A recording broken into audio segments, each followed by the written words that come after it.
Welcome back to Daily Harmony, everyone. So today we are diving into Lesson 113 of A Course in Miracles. Okay. And, I think a lot of us, kind of grapple with this sense of disconnection, like a feeling of being separate and alone in our experiences. Yeah. And this deep dive really focuses on a lesson that offers kind of a radical perspective on that feeling, Right. because it's a review of two foundational ideas. Okay. Lesson 97, I am spirit, and Lesson 98, I will accept my part in God's plan for salvation. Absolutely. So those are the two kind of core lessons that we're going to be reviewing here in Lesson 113. Exactly. And our mission for today is to unpack the core teachings of this Lesson 113, understand why they resonate so deeply within the context of the course, and explore some practical ways these powerful ideas can actually become a tangible and meaningful part of your everyday life. Okay. Yeah. We have a set of briefing documents, study guides, FAQs, and even a quiz related to this lesson, so we're well equipped. That's good. All right. Well, let's get right into it. Sure. Lesson 113 really centers on two powerful affirmations. It does, yes. The first one is, I am one self, united with my Creator. Right. And the second one is, salvation comes from my one self. Okay. Now, these aren't just comforting words or anything. There's a much deeper meaning embedded in them. Absolutely. These are profound declarations about our fundamental reality as presented by the Course. The first affirmation, I am one self, united with my Creator, Yeah. directly states our inherent and unbreakable connection to the divine source, to God. Right. And what's so fascinating here is that it challenges the perception of ourselves as isolated individual entities, distinct from everything and everyone around us. The Course proposes that this feeling of separateness is not the ultimate truth.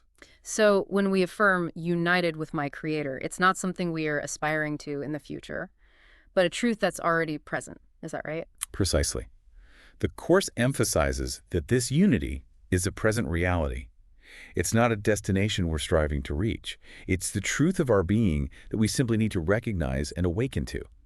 Think of it like different devices connected to the same Wi-Fi network. Okay, yeah. The connection is always there, but the device needs to be turned on and tuned in to access it. That's a really helpful analogy. I thought so. So then the second affirmation, salvation comes from my one self. Yeah. How does that build upon this idea of inherent unity? If we understand that we are fundamentally one with our Creator, then it follows that salvation, and by salvation, the Course refers to an inner peace and recognition of our true nature, not an escape from the world. Must also originate from within that unified self. It's not something external that's bestowed upon us, it's an internal realization. Yeah. An interesting aspect here is that the Course suggests that the obstacles we experience in our lives to this inner peace, all the fear, judgment, and conflict, arise from that illusion of separation we were just discussing. So by recognizing our fundamental oneness, we are in effect dismantling those obstacles from within. Exactly. The Course proposes that the key to unlocking that inner peace, that salvation, lies in dissolving the belief in our separation and realizing our inherent oneness, not just with the Creator, but with all of creation. Yeah. Because if we all originate from the same source, that implies a deep and fundamental interconnectedness. It's like a single tree with countless branches. Each branch appears distinct, yet they all share the same roots and the same life source. Yeah, that makes sense. So it really shifts the focus from seeking something outside of ourselves to remembering something that's already within us. Yes. Within the broader framework of A Course in Miracles, where does Lesson 113 fit in? Why is it considered a foundational review? If we connect this to the bigger picture of the Course, Yeah. Lesson 113 serves as a powerful reinforcement of some truly fundamental principles. It brings us back to these core ideas about our divine nature and the illusory nature of separation, which are recurring themes throughout the entire Course. And what's crucial is that it aims to fundamentally shift your perception of yourself and reality. It guides you away from perceiving yourself and the world as fragmented and isolated towards an understanding of wholeness and unity. And so this shift in perception is the key to unlocking that inner peace and the salvation that the Course is speaking of. Precisely. By continually emphasizing our inherent unity and the fact that the source of our salvation resides within us, this lesson offers a very direct pathway to transcending fear, anxiety, and conflict. Okay. The Course often presents these negative emotions as direct consequences of believing in the illusion of separation. Yeah. So recognizing our oneness is akin to tuning a radio to a clear signal. The signal was always present, but recognizing it brings clarity and harmony. Right. And importantly, it underscores that salvation isn't about altering our external circumstances like changing jobs or finding a partner, but about recognizing the unchanging truth of our being. It sounds incredibly insightful, but how do we practically apply these ideas in our daily lives? What are some tangible ways you, the listener, can begin to experience this sense of unity and internal salvation? The lesson itself provides some very practical suggestions for integration. Okay. One powerful approach is meditation, specifically focused on the concept of unity. You could dedicate time each day to sit quietly and deeply contemplate that first affirmation, I am one self, united with my Creator. Yeah. You might even visualize a network of light connecting you to everyone and everything around you, Okay. emphasizing that shared essence. That sounds like a really grounding Fact practice. is, What other practical steps could we take? another profound way to embody this principle of unity is through conscious acts of kindness. The lesson suggests that when we extend kindness to others, we are, in a very real sense, acknowledging the shared nature of all beings. If we are all expressions of that one self, then treating someone else with compassion and generosity is ultimately an act of self-compassion as well.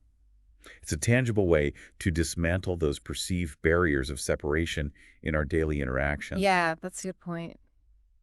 And I've heard from people practicing these teachings that a conscious effort to extend even small acts of kindness throughout their day has led to a surprising shift in their own internal sense of peace and connection, Yeah, because it really highlights that interconnectedness it does. in a very practical way. Yeah. What about those core affirmations themselves? Oh, yeah. The simple yet powerful practice of affirmation can be incredibly effective.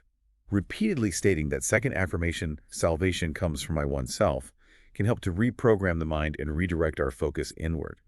It's about consistently reminding ourselves where true peace and liberation reside rather than seeking it externally. So it's not just an intellectual exercise, but an ongoing practice to really shift our awareness. Exactly. Now, for those of you listening who really want to connect with this a bit more directly, I have a simple exercise for you. It's just a quick reflection. Think about a recent interaction where you felt a genuine sense of connection with someone. Maybe it was a moment of mutual understanding, shared laughter, or even a fleeting moment of empathy. How did that feeling differ from times when you felt isolated, misunderstood, or in conflict? Just take a brief moment to sit with that feeling. I think what's interesting to observe in these reflections is that often in those moments of true connection, the rigid boundaries we typically perceive between ourselves and others seem to dissolve, even if just for a moment. That feeling of shared joy or understanding can offer a glimpse, a direct experience of the underlying unity that oneself the lesson speaks of. Now, as we've mentioned, Lesson 113 is a review of Lessons 97 and 98. Right. While we don't have the full text of those lessons right here, can you briefly explain how they provide the foundation for the teachings of Lesson 113? Absolutely. Lesson 97 presents the powerful affirmation, I am spirit. This is truly the bedrock upon which these ideas rest because it establishes our true nature as non-physical, eternal, and divine. It guides us away from identifying solely with our physical body and the ego's limited thoughts and beliefs.